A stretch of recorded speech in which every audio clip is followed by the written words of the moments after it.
A lot of our stories. But either you could dwell on it, or you could take that hopelessness and say, I don't ever want to feel like this again, and let it drive you, and let it be that passion, and let it be that hunger, and let it be that intuition that you get to take advantage of every opportunity that you possibly can. The world is at the palm of your hands. It all depends on what you're doing with it.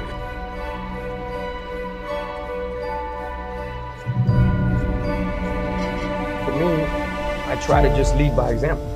I think that to be a prime example of how you want people to be in their community, in their culture, and be able to be in society, you have to start where you're from. So I tell people, if you don't know where you're from, you don't know where you're going. And if you don't stand for something, you're gonna fall for anything. I didn't make it through high school. I went to about 25 different schools, lived in a lot of neighborhoods, good, bad, the worst, you name it. In Georgia, I was in a foster home. It was what we had to do. Economically, whether it was an eviction, whether it was, we didn't have lights, food, electricity, money, whatever it may be, but we survived. When I was in first grade, I lived in a neighborhood called North Miami. And in North Miami, I would go to school, and the kids would make fun of my nose. They were like, Armando, you got a clown nose, Armando. I started working when I was 5 years old at a flea market on Northwest 7th Street and 37th Ave. And from there, I parked cars at 6 years old. I cleaned bird cages at 7. I sold everything with my mom. My mom sold everything, you name it. So I would knock on doors with her, and I learned what that rejection felt like. But the rejection, again, became gasoline to the fire. And all of that taught me how to appreciate hard work and opportunities. And that's what I learned from growing up. Being there in those situations and just appreciating anything you got your hands on, whether it was a piece of food, a place to stay. Yeah, I was always around some trouble. It came to a point I was doing something outside. My father had told me in Spanish, he said, Armandito, come here. I was taping pistols to the bottom of the car. Since when are you a mechanic? I'm like, oh boy. He said, you keep doing what you want to do. It's your life. But 2 ways this is gonna end up. I'm telling you right now. He said, dead or jail.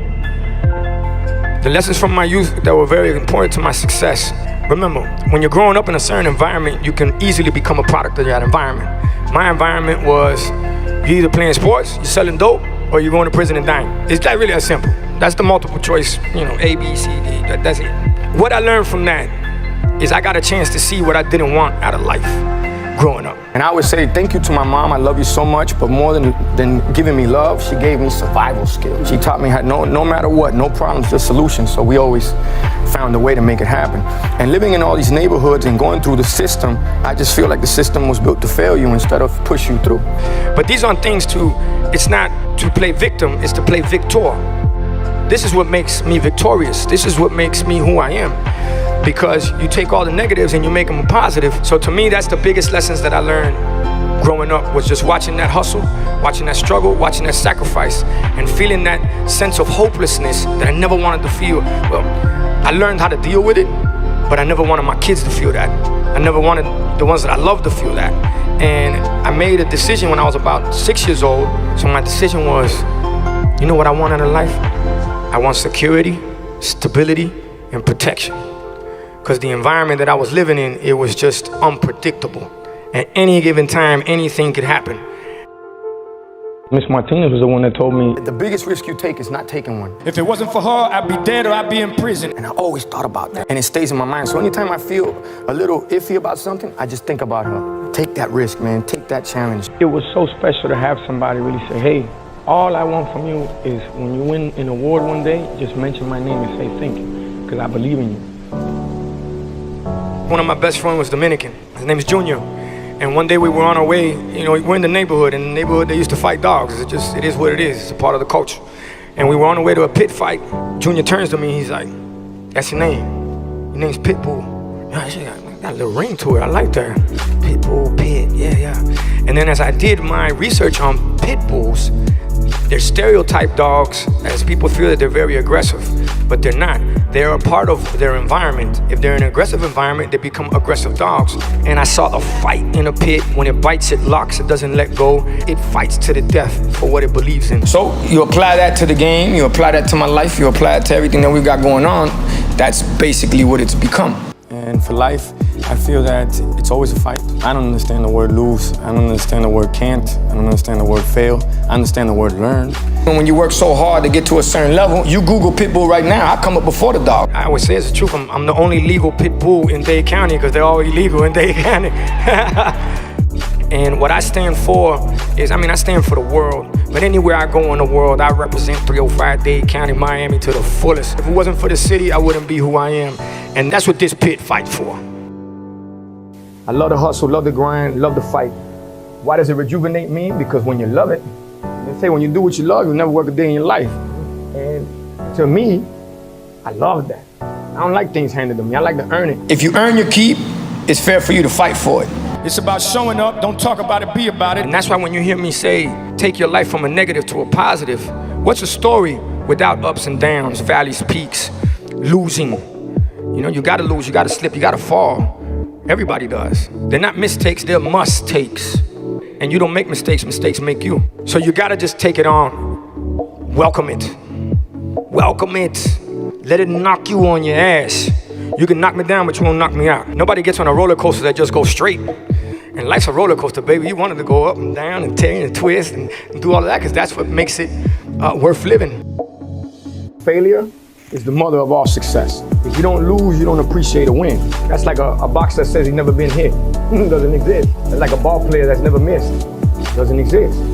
But if you're able to pivot, always find a way to mutate, modify, then you'll be all right. But how does that happen? You gotta challenge yourself. You gotta take the risk. The biggest risk you take is not taking one. You gotta be able to think out the box and go, even though everybody's going right, I gotta go left with this one, if you're listening to your gut. I've been raised off of a lot of motivation. My mother, when I was younger, she would put Anthony Robbins tapes, in the car. It's just always keeping me motivated and inspired, so I've always looked for positive ways.